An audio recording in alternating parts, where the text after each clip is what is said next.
우리 하나님 말씀을 보도록 하겠습니다. 하나님 말씀은 누가복음 20장 27절에서 40절까지 말씀입니다. 누가복음 20장 27절에서 40절 말씀 우리 한 절씩 교독함으로 읽도록 하겠습니다.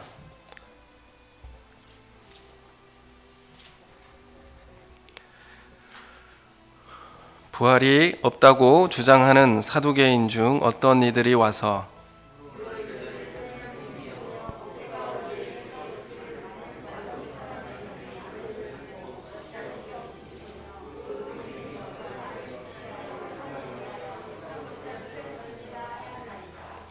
그런데 7형제가 있었는데 마디가 아내를 취하였다가 자식이 없이 죽고 7이 다 그와 같이 자식이 없이 죽고 7이 다 그를 아내로 취하였으니 부활 때에 그 중에 누구의 아내가 되리이까?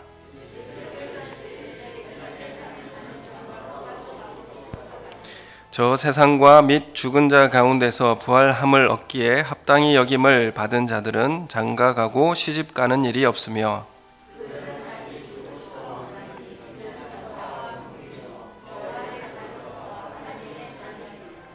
죽은 자가 살아난다는 것은 모세도 가시나무 떨기에 관한 글에서 주를 아브라함의 하나님이요 이삭의 하나님이요 야곱의 하나님이시라 칭하였나니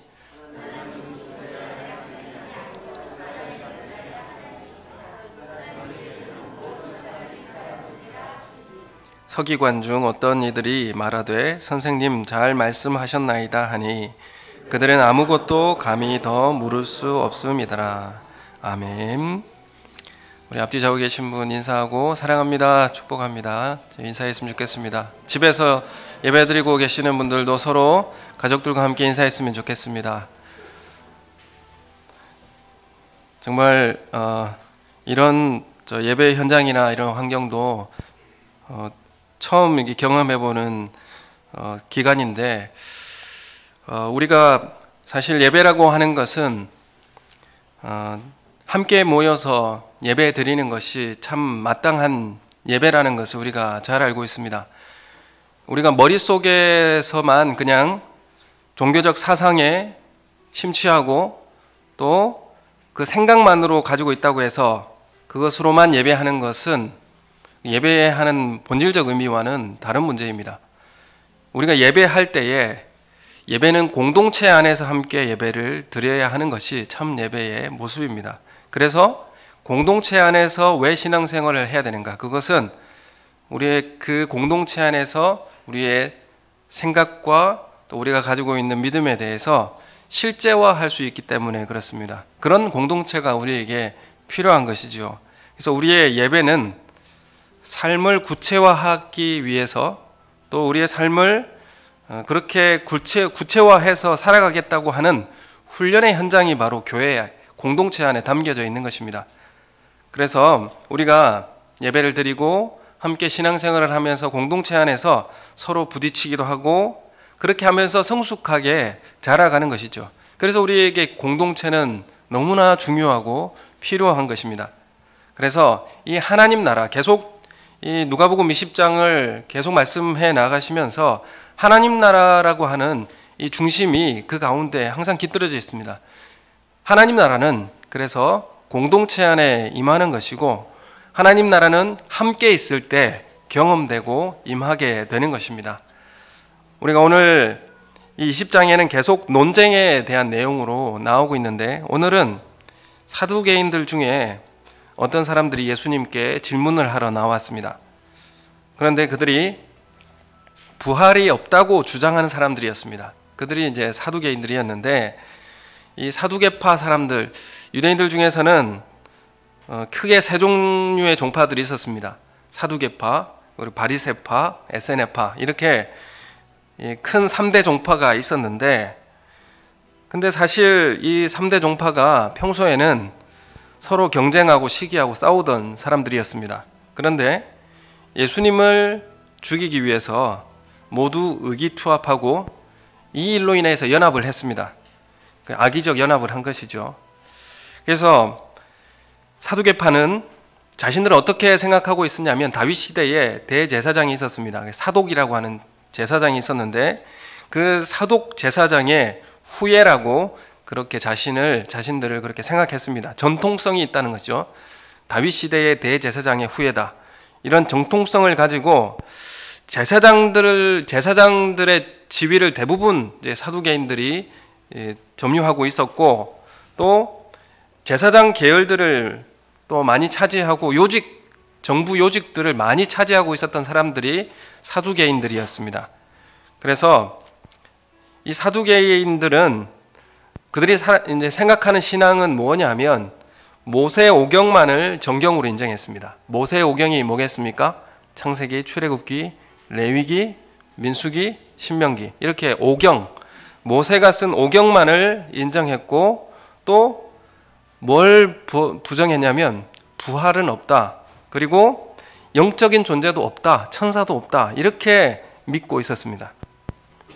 그래서 이 사내들인 사두개파 이 사람들은 대부분 부유한 사람들이었고, 그리고 당시에 사내들인 공의회라고 하는 그 국회의원과 같은 그런 자리에 의석을 가장 많이 차지한 사람들도 이 사두개파 사람들이 많이 차지했습니다.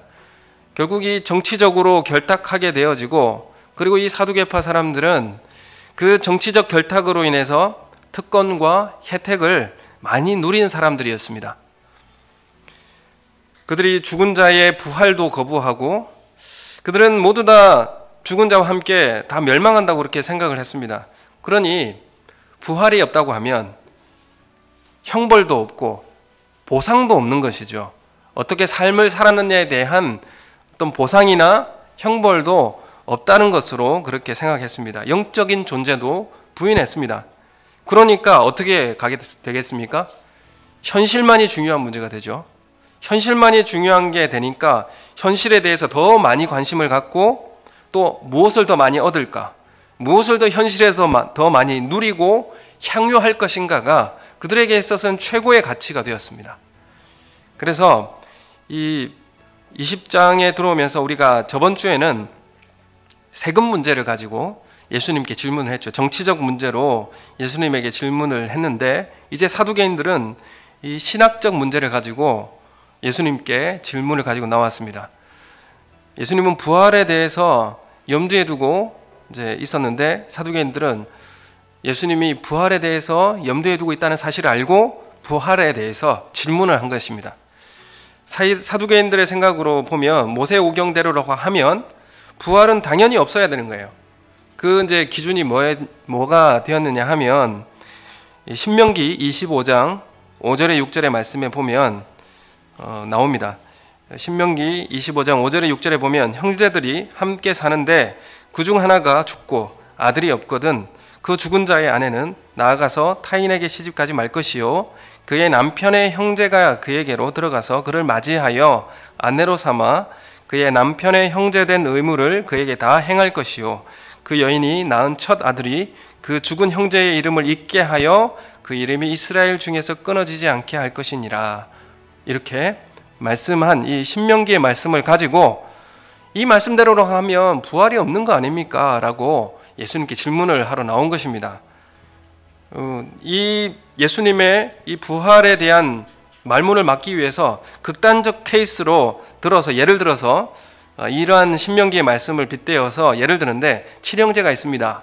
그 중에 만약 부활이 있다면 7형제가 있고 그 시동생의 의무를 다하기 위해 차례차례 형수와 결혼했는데도 모두가 아이를 낳지 못하고 죽고 그 여인도 죽었을 때 이 여인은 누구의 부인으로 부활해야 되는가? 첫째 아내가 이제 첫째 맏형이 죽었단 말이죠. 7형제 중에서. 그럼 둘째 동생에게 또 그 결혼을 해서 아이를 낳아야 되는데 둘째 아들도 죽고 이렇게 차례차례로 해가지고 7째 아들까지 다 죽었단 말이죠. 결국에 아무도 아이를 낳지 못하고 이 형수마저도 죽어요. 그러면 나중에 부활할 때 이 형수는 누구의 부인이 될 것인가? 이 질문을 예수님께 한 것이었습니다. 사실 이들은 예수님께 질문을 할 때에 자신감을 가지고 있었어요. 이 정도인데 무슨 부활이 있겠느냐라고 예수님께 질문을 한 것입니다. 사실 이 구약 성경에 보면 이 신명기 25장에 나오는 이 내용은 형사취수법이라고 해서 형사라고 하는 건 형이 사망했을 때 취수하는 법이다, 이렇게 말씀드릴 수 있는데, 이게 계대 결혼이라고 하는 것입니다.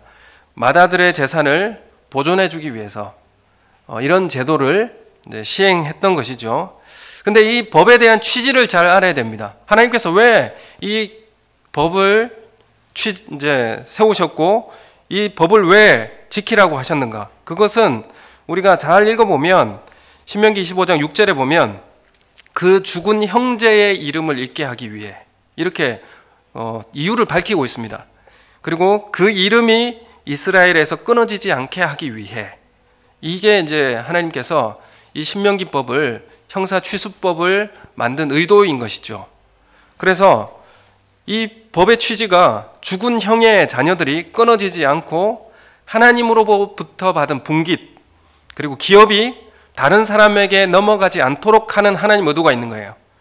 그래서 죽은 자의 기업을 잊게 하는 것, 그 이름이 끊어지지 않도록 하는 의도가 있습니다. 그래서 이 사두개인들이 질문하는 이 성적인 타락이나 불륜에 대해서 말하는 그런 데 초점이 있지 않습니다. 누가 이 여인과 결혼할 수 있는가, 그런 관심도 아닙니다. 누가 아내가 될 것인가, 이런 관심도 아니고, 하나님의 취지는 무엇입니까? 그것은 죽음으로 인해서 그 형의 자녀들이, 죽음이 그들이 받아야 할 분깃을 빼앗기지 않게 하기 위해서입니다. 죽음이라고 하는 것이 하나님으로부터 받아야 할 기업을 빼앗기지 않게 하기 위해서, 죽음이 이 모든 것을 빼앗게 하지 않기 위해서 이 제도를 세우신 거예요. 그래서 죽음이 우리에게 올지라도 우리에게 하나님께로부터 받을 기업은 영원하다라는 것을 가르쳐주고 유지하기 위해서 이 법을 제정하신 거예요. 그래서 예수님이 이 질문에 대해서 답을 하십니다.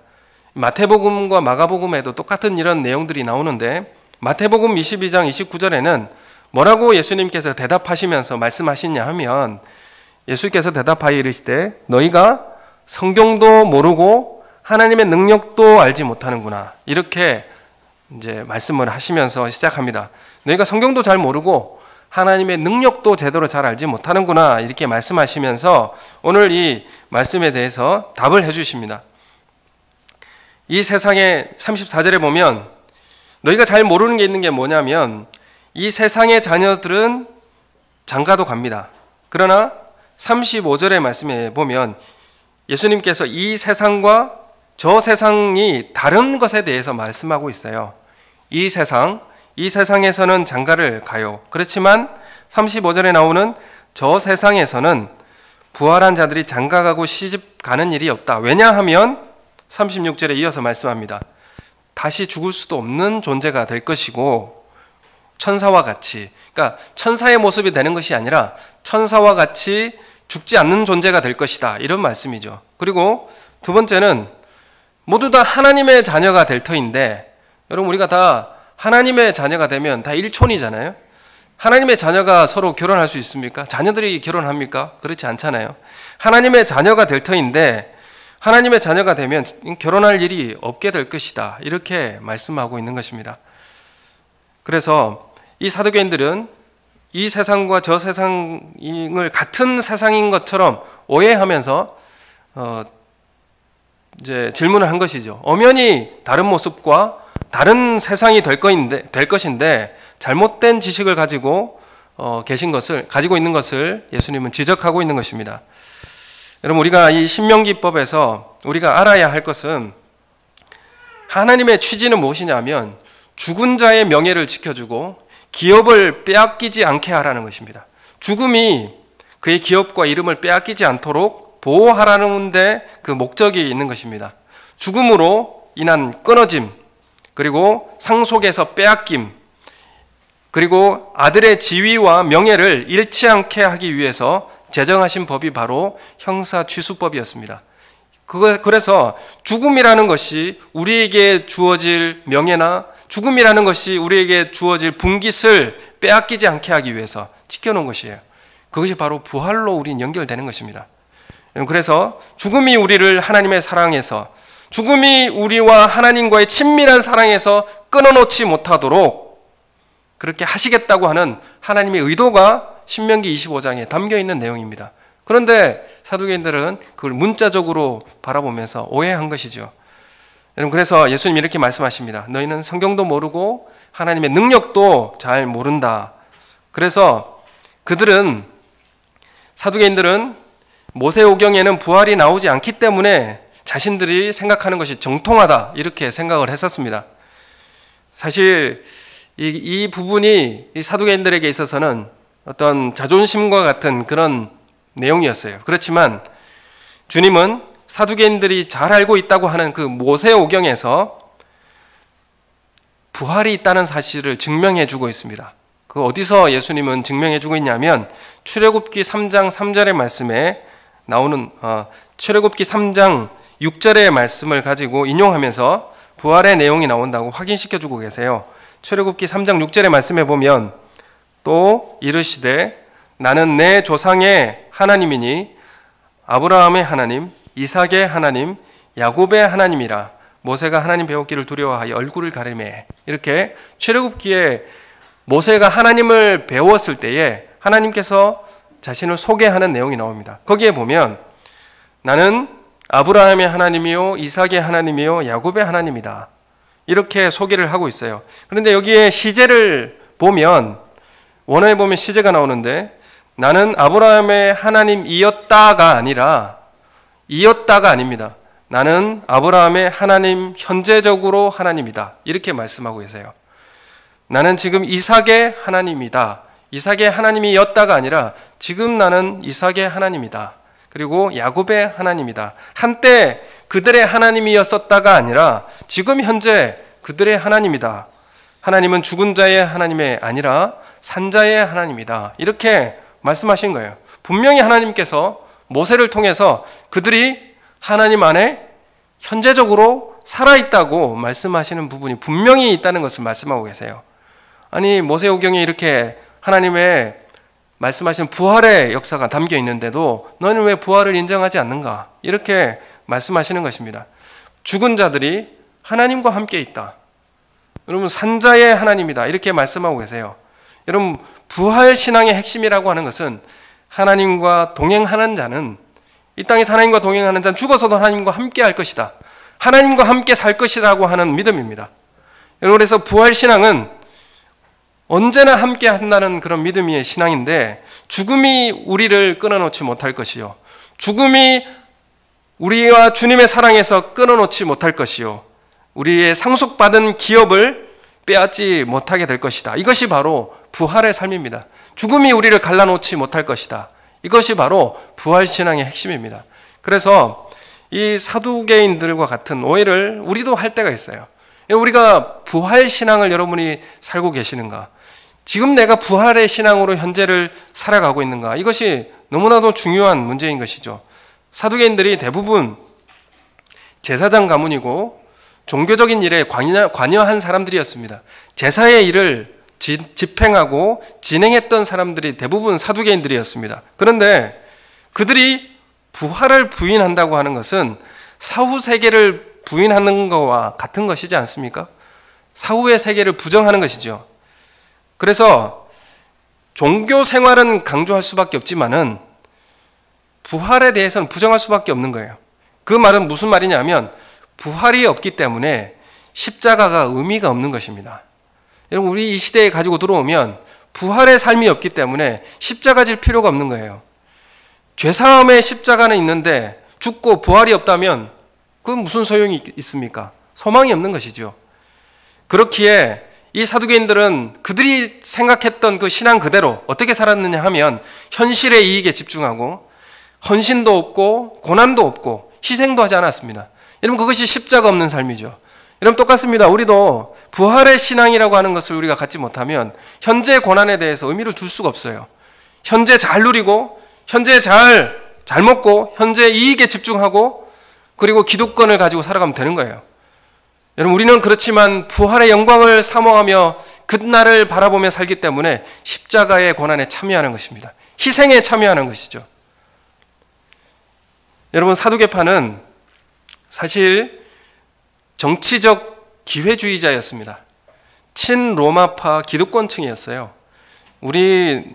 우리나라 말로 이야기하면 종교를 기반으로 해서 친일 행각을 하는 사람들이었습니다. 그래서 친로마 정책의 그 정치의 중심에 들어가서 그 모든 외세와 결탁하여서 부를 누리는 기득권층이 될 수밖에 없었어요. 왜냐하면 부활의 신앙을 갖지 못했기 때문에. 그래서 기회주의자가 될 수밖에 없습니다. 종교적으로는 사두개층을 보면, 종교적으로 보면 굉장히 경건한 보수주의자인데 정치적으로는 부를 위한 기득권 그리고 기회주의자들이었습니다. 그래서 사두개인들을 표현할 때 첫 번째는 보수주의자들이죠. 그렇지만 두 번째는 정치적 기회주의자들이었습니다. 이렇게 살 수밖에 없어요. 우리가 부활에 대해서 염두에 두지 않고 영원한 생명에 대해서, 하나님 나라에 대해서 염두에 두지 못하고 산다면 우리는 이러한 모습으로밖에 살 수밖에 없습니다. 이 사두개파들, 제사장들이 했던 번제의 제사, 여러분, 제사를 주관했던 사람들이 바로 이 제사장 계열들이었는데, 여러분, 제사라고 하는 것이 무엇입니까? 예배라고 하는 것도 마찬가지인데 제사의 중심에 뭐가 있습니까? 그 제사의 중심에는 화목과 화해가 있어요. 여러분, 우리가 죄로 인하여서 하나님과 원수되었지 않습니까? 하나님과의 관계가 틀어진 원수 관계에서 화해하고 화목해 하는 게 바로 제사예요. 그 일을 누가 하셨죠? 예수 그리스도께서 죽으심으로 이 화해의 일을, 화목의 일을 하나님께서 하신 것입니다. 그런데 그 제사 제도의 중심에 있었던 사두개파 제사장들이 이 하나님의 본 의도, 화해를 강조하면서도 화해의 삶을 살 수가 없는 거예요. 예배는 화해를 이야기하고 있는데 삶은 화해를 할 수가 없는 거예요. 이것이 바로 현실의 이익에 부합하고 종교적으로는 굉장히 경건한 것 같고 종교적으로는 굉장히 근본적인 것을 추구하는 것 같지만은 하나님의 의도와 삶에는 완전히 동떨어진 삶을 살 수밖에 없는 그런 삶이 되었던 것입니다. 여러분, 종교적인 영역에도 그들에게 있어서는 나의 이익의 한 수단이 될 수밖에 없었던 것입니다. 여러분은 교회를 다니고 신앙생활을 하는 이유가 여러분 정치적 이유로 신앙생활을 하십니까? 그렇지 않지 않습니까? 정치 때문에 교회를 나간다면 우리 교회보다 다른 곳이 더 많죠. 큰 교회들이 더 많죠. 여러분, 교회 나와서 신앙생활 하는 것이 사업을 하여 돈을 많이 벌기 위해서 신앙생활 하는 것도 아니지 않습니까? 여러분이 교회 나와서 신앙생활 하는 것이 여가를 잘 활용하고 취미를 위해서 신앙생활 하는 것도 아니지 않습니까? 여러분, 우리가 하는 예배와 제사의 그 중심에는 뭐가 있느냐면 화해가 있어요. 화목이 있고요. 그래서 구원을 받았다고 하는 것은 하나님과 화해했다는 의미가 그 가운데 담겨져 있는 것입니다. 그래서 화목제사라고 하고 화해했다 이렇게 말하는 것이죠. 하나님과 화해하는 것이고 또한 사람들과 사람과의 관계의 회복입니다. 이것이 바로 예배요 하나님 나라에 임하는 현장인 것이죠. 이것이 하나됨을 말하는 것입니다. 그래서 교회 나오면 형제님, 자매님 이렇게 부르지 않습니까? 초대교회 당시에 주인이 있었고 종이 있었습니다. 그들의 신분 차이는 너무나 격차가 너무 컸기 때문에 그들이 나와서 서로가 형제가 되고 자매가 된다는 것은 파격적인 일이었습니다. 여러분, 우리가 신앙생활을 한다는 것은 삶이 가지고 있는 부활신앙이라고 하는 것을 현재화하고 실제화하는 것입니다. 그냥 머리만 담아두고 있는 것이 그것이 예배라고 말할 수 없는 것입니다. 그래서 우리에겐 공동체가 필요하고 모여서 함께 예배드리고 함께 소그룹을 모이고 함께 대화하고 그 가운데 하나 되는 것을 추구하는 것입니다. 여러분, 그래서 제사는 화해인 것이죠. 우리가 구원받았다는 것은 화해의 작업 속으로 부름을 받았다고 생각할 수 있는 것입니다. 여러분, 우리는 구원받았다라고 하는 것은 이에 화해의 장소로, 화해의 곳으로 우리는 부름을 받았다라고 하는 것과 마찬가지입니다. 여러분, 화해하려면 어떻게 됩니까? 화해하려면 용납해야 되고 희생하기도 해야 됩니다. 그래야 화해가 이루어지죠. 온 우주는 화해를 원합니다. 로마서 8장 19절 말씀에 보면 피조물이 고대하는 바는 하나님의 아들들이 나타나는 것이니, 피조물들이 고대하고 있다고 합니다. 온 피조물들이 다시 화해하고 다시 회복되는 것. 여러분, 이 세상에 저주가 왜 드리워져 있습니까? 죽음이 왜 들어왔습니까? 왜 경쟁적 이런 상황 가운데 황폐한 삶이 되었습니까? 우리의 죄 때문이죠. 이 죄가 사하여지고 다시 회복할, 화해할 그때를 온 피조물이 고대하고 있다, 이렇게 말씀하고 있습니다.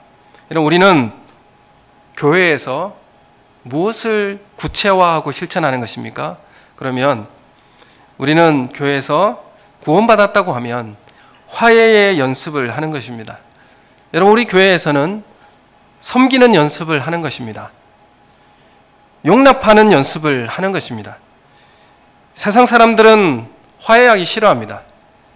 세상 사람들은 화해하기 어려워요. 누가 이 화해를 이끌어내야 되고 누가 이 일을 해야 되는 것입니까? 기독교인들이 교회에서 이 연습을 하고 화해의 연습을 하고 이것을 통해서 세상이 목말라 하는 화해의 리더십을 갖추는 것입니다. 이것이 우리가 빛과 소금의 역할을 감당하는 것이지 않겠습니까? 여러분, 아무리 교회에서 이것을 못하는데 세상에서 구제하고 전도하고 이것이 어떻게 이루어질 수 있습니까? 우리가 교회에 하나님께서 주신 부활의 신앙과 그 구원의 가치를 분명히 깨닫고 우리 삶 속에 실천하고 구체화하는 가운데 우리를 훈련하고 우리는 실제로 그 자리에 참여할 수 있는 것입니다. 우리가 우리 가운데서 못하는데 어떻게 세상에 나가서 화해를 선포하고 화해의 리더십을 가질 수가 있겠습니까? 여러분, 우리는 희생할 수 있는 능력을 교회에서 배양하는 것입니다. 우리 공동체 안에서 배양하는 것입니다. 이 리더십을 통해서 세상에 하나님의 구원의 새 시대의 리더의 역할을 감당하는 것이고, 그래서 우리가 가는 곳마다 하나님 나라가 임하는 것이고 하나님의 통치가 임하는 것입니다. 여러분, 이러한 은혜가 우리 성도님들 가운데 임하기를 소원합니다. 여러분, 하나님의 구원의 그 부활의 본래의 뜻을 잘 깨달아서 하나님의 뜻을 잘 실천하고 구체화해내는 그런 능력이 우리 교회 가운데 있기를 소원합니다. 우리가 교회에서 훈련을 등한시한다면 어떻게 세상을 하나님의 나라로 초청하고 하나님의 구원을 보여주는 그런 화해자가 될 수 있겠습니까? 단지 우리가 머릿속으로만 신앙생활을 하지고 우리 머릿속으로만 이런 생각을 가지고 세상에 나가면 어떻게 될까요? 훈련하지 않고 그냥 머릿속으로만 가지고 나가면 번번이 실패하고 번번이 패배할 수밖에 없습니다. 여러분, 머릿속 신앙은 부질없어요. 약하고 너무나 약합니다. 실제로 훈련받지 못하고 실제로 그것을 구체화해내지 못한 신앙의 삶은 세상에서 효력을 발휘할 수가 없습니다.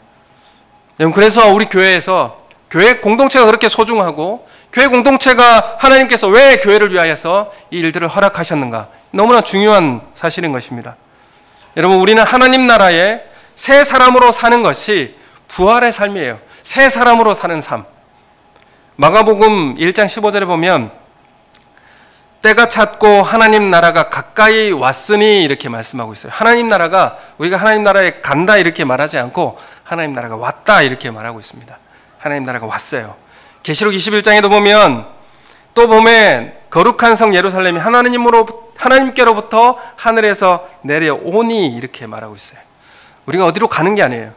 하나님 나라는 우리가 가는데 온다고 말씀하고 있습니다. 여러분, 지금 여기서 새로운 세상을 맛보고 하나님 나라를 경험하고 새로워진 사람을 맛보고 경험하는 그런 삶을 여기에서 살아가는 삶입니다. 여러분, 이 삶은 영혼과 이어져 있어요. 이것이 종말을 맛보며 살아가는 이 부활의 삶을 살아가는 삶의 모습입니다. 우리가 사는 지금의 삶과 부활의 삶 사이에는 연속성이 분명히 있습니다. 그냥 이 땅의 삶 따로 저 세상, 그러니까 하나님 나라의 삶 따로 이런 삶이 아니에요. 분명히 영속성이 있습니다. 그래서 그 기억을 다 가지고 갈 것입니다. 그래서 이 땅의 삶을 소홀히 여기면 안 됩니다. 고린도전서 15장 33절 34절 말씀해 보면 속지 말라, 악한 동무들은 선한 행실을 더럽히나니 깨어 의를 행하고 죄를 짓지 말라. 주 안에서 너희 수고가 헛되지 않다. 이렇게 이어서 말씀하고 있습니다. 여러분, 이 땅에 사는 수고가 절대로 헛되지 않고 보상받게 될 것이다. 이렇게 분명하게 말씀하고 있습니다. 그래서 로마서 8장 18절에도 보면 생각하건대 현재의 고난은 장차 우리에게 나타날 영광과 비교할 수 없도다. 이렇게 말씀하고 있습니다. 여러분, 우리가 부활의 소망을 가지고 이 땅에 어떻게 고난에 참여하고 이 일을 주님과 함께 십자가에 지는 현장으로 나아가는가, 큰 차이가 있습니다. 여러분, 실제로 부활의 삶을 살고 있습니까? 여러분의 이 부활의 신앙은 여러분에게 지금 삶의 어떠한 의미로 다가오고 있는가? 어떻게 실체화되고 있는가? 어떻게 실제화되고 있는가? 여러분, 현재 여기의 삶과 어떠한 관계가 있는가? 여러분, 지금 우리가 살아가는 이 삶이 부활의 삶과 어떤 의미로 우리 가운데 다가오고 있는가 한번 깊이 고민하고, 여러분, 정말 영혼을 살고 하나님과 그 사랑에서 끊어지지 않는, 죽음이 우리를 끊어지지 않게 하고 하나님 사랑에서 그 기업을 물려받게 하는 하나님의 본뜻이 그 부활 가운데 담겨져 있다면, 여러분, 이 삶을 어떻게 살아야 되겠습니까? 사두개인들은 기회주의자와 현실의 이익에 추구한 이유가 어디에 있었습니까? 영원한 하나님 나라에 대한 이해가 없었어요. 하나님 나라에 대한 이해도 없었고 부활에 대한 인식도 없었습니다. 여러분, 이것이 굉장히 중요한 삶의 형태를 만들어낸다는 것이죠. 여러분, 부활의 참 가치를 실제화하지 않기 때문에 그들에게 나타난 왜곡적인 삶이었습니다. 기득권층에 부합하였지만은, 그러나 그들은 실제로 모세오경만이 하나님 말씀인 것으로 근본주의적 그런 삶을 살았습니다. 완전히 이원화된 그런 모습을 살 수밖에 없었는데, 하나님은 죽은 자의 하나님이 아니라 산자의 하나님이라 이렇게 말씀하고 있습니다. 아브라함과 이삭과 야곱의 하나님이라고 말씀하시고, 그들은 모두 다 하나님 안에 지금 살아 있습니다. 어떤 형태로 살아있는지 우리도 잘 알 수 없습니다. 그러나 그들이 모두 다 지금 현재 살아서 하나님 안에 살아있다고 말씀하고 계십니다. 우리의 육체적 삶이 끝난 후에도 우리는 주님의 사랑 안에 머물게 될 것이고, 우리는 죽어도 우리는 하나님의 사랑에서 결코 끊어지지 않을 것이고, 우리는 죽어도 하나님께 받을 그 기업을 빼앗기지 않을 것입니다. 그 이름의 명예를 빼앗기지 않을 것이고, 그 하나님의 자녀에 대한 명예도 빼앗기지 않을 것입니다. 여러분, 이 삶으로 우리 이 땅을 살아가야 되고, 이 삶의 가치를 가지고 이 땅을 실제화해내야 되고 구체화해 나아가야 할 삶을 살아가는 것입니다. 여러분, 이 땅에 하나님 나라를 이미 경험하고 이미 와 있습니다. 여러분, 우리 공동체가 하나님 나라를 경험하고 부활의 신앙을 실제화하는 교회가 되기를 예수님의 이름으로 소원합니다. 그러한 삶을 살아갔던 삶 중에 이 화가 한 사람을 소개하고 싶습니다. 전에는 반 고흐를 소개했는데, 렘브란트라고 하는 화가를 잘 알고 계시죠? 그림 한번 띄워주십시오. 이 렘브란트가 그린 화가인데, 이 렘브란트는 네덜란드 사람이고 16세기에 활동했던 화가입니다. 이 화가는 잘 보시면 알겠지만 빛을 통해서 중요한 것을 배열을 합니다. 가장 중요한 것부터 빛을 강하게 비추고, 그 다음에 강한 것, 그 다음에 밝은 것, 이런 순서대로 빛의 화가라고 불릴 정도로 그렇게 그렸습니다. 그래서 이 안나, 예언자 안나의 모습을 보면 84세 동안에 메시아를 기다렸던 사람입니다. 그래서 7년 동안 남편 살다가 남편을 사별하고 오랫동안 성전에서 말씀을 보면서 메시아를 기다렸던 그 사람의 모습을 이제 그림으로 남겼는데, 잘 보시면 알겠지만 빛이 어디서 들어오느냐 하면 뒤에서 비추고 있고, 가장 밝게 빛나는 것이 뭐냐 하면 말씀이 밝게 빛나고 있죠. 말씀에 보면, 성경책에 보면 글자가 아주 세밀하게 명확하게 표현이 되어 있어요. 그렇지만 반면에 얼굴을 보세요. 얼굴을 보면 눈도 흐릿하고 코도 흐릿하고 입도 흐릿하고 귀도 흐릿해요. 감각이 다 흐릿해져 가는데, 보는 것도 흐릿해지고 감각도 흐릿해져 가는데 무엇은 선명하게 드러나고 있습니까? 하나님 말씀이 선명하게 들어오는 것을 그리고 있어요.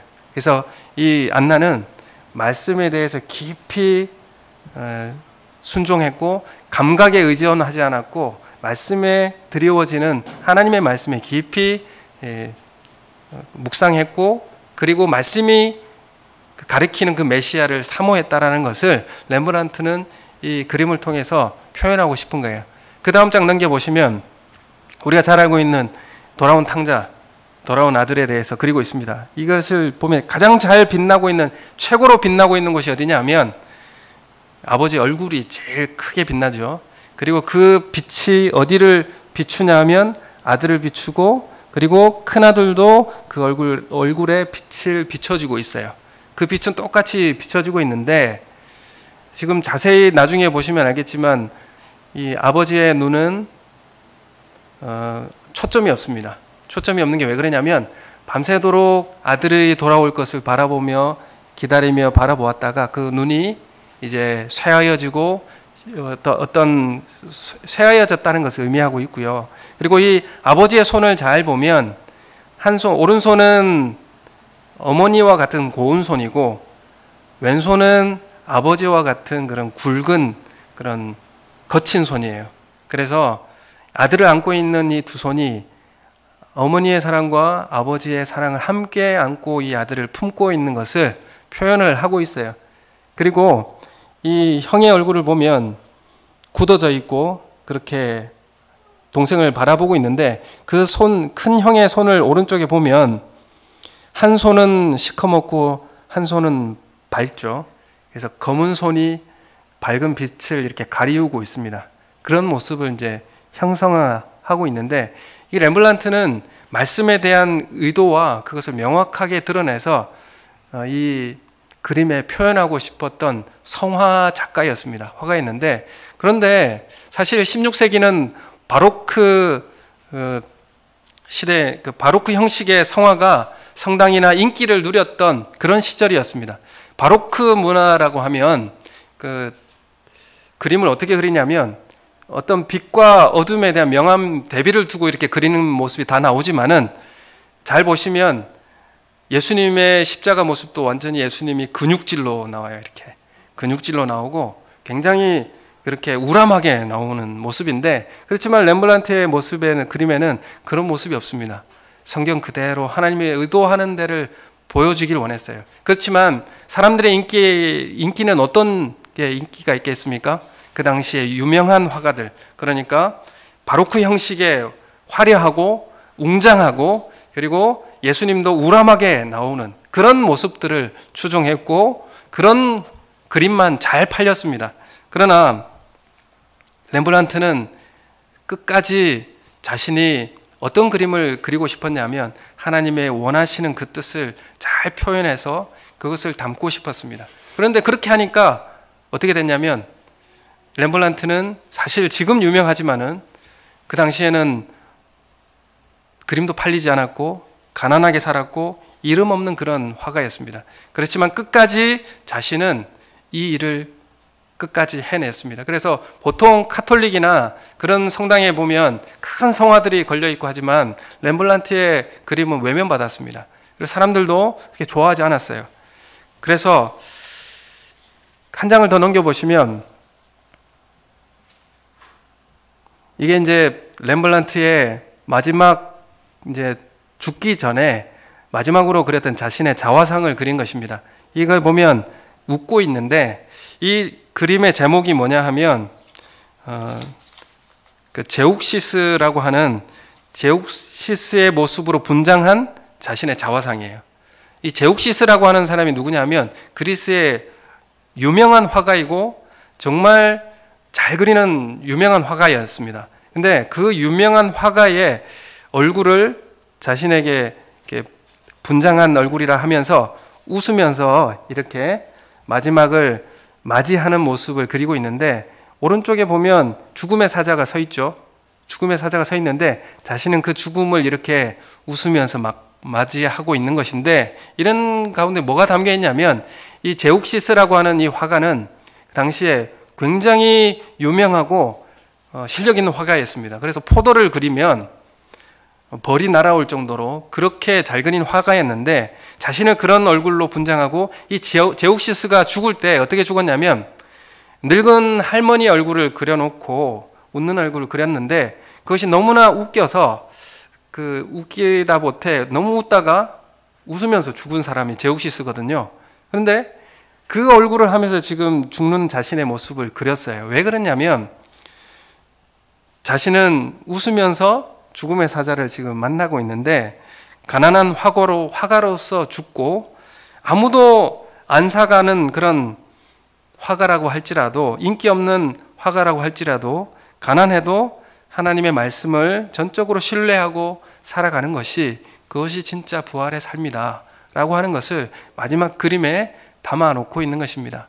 그래서 여러분, 우리 삶이라고 하는 것이 정말 하나님의 말씀이 어떤 것인가에 대해서 삶에 실제적으로 적용하고 구체화해내는 삶이, 사실 사람들에게 있어서는 인기 없을 수도 있습니다. 사람들에게 있어서는 왜 그렇게 사느냐라고 그렇게 비아냥거릴 수도 있어요. 여러분, 그렇지만 여러분, 우리의 삶은 우리의 마지막 날에 무엇으로 우리는 평가받게 될 것인가? 여러분, 많은 전에도 말씀드렸지만 건물을 많이 가지고 있고 많은 명예를 가지고 있다고 해서 우리는 좋은 평가를 받지 못할 것입니다. 얼마나 하나님의 말씀에 순종하고 하나님의 말씀에 충성했는가, 그것이 우리에게 남을 뿐입니다. 여러분, 이 땅에 살아가면서 정말 부활의 삶을 이 땅에서 구체화시켜내고 실제화해내는 그런 은혜가 우리 가운데 있기를 소원합니다.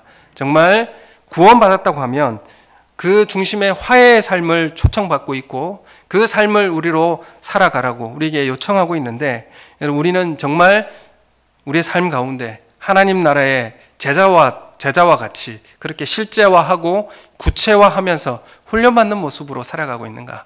다시 우리 삶을 돌아보며 우리가 지금 예배가 중단되어지고 있고 모임도 지금 해체되고 있는 이 시점에 우리가 다시 주님의 말씀을 묵상하고 어떠한 삶의 자세로 살아갈지를 새롭게 결단하는 귀한 시간 되기를 예수님의 이름으로 축원합니다. 우리 함께 기도하겠습니다. 하나님, 우리가 영혼을 살아가게 해주시옵고, 하나님, 우리가 죽음이 우리를 하나님의 사랑에서 끊어놓지 못한다는 사실을 우리가 믿음으로 신뢰함으로 이 땅에 구체화하고 실천하며 살아가는 우리 삶이 되게 하여 주시옵소서. 우리 교회가 하나님의 임하는 하나님 나라가 경험되어지는 교회가 되게 하여 주시옵소서. 우리 다 같이 함께 한 목소리로 기도하겠습니다. 하나님 아버지, 우리의 삶 가운데 하나님 임하여 주시옵소서. 하나님 주신 말씀의 동기와 의도를 잘 아버지 알아서 실천하고 구체화하는 교회가 되게 하여 주시옵소서.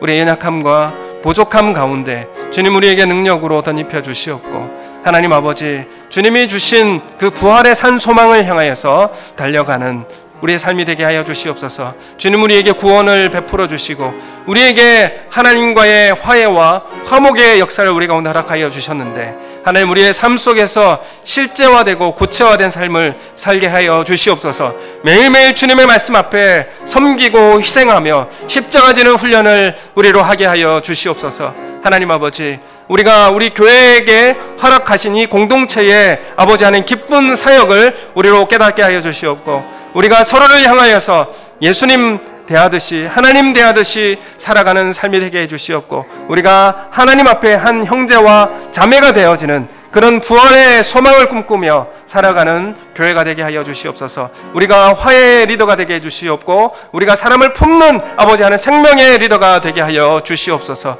하나님, 우리 교회를 사용하여 주시고 우리 교회가 이제는 주님의 말씀에 청종하고 충성하는 하나님의 빛된 자녀들이 될 수 있도록 역사하여 주시옵소서. 감사함을 드리옵고 예수님 이름으로 기도드립니다. 아멘.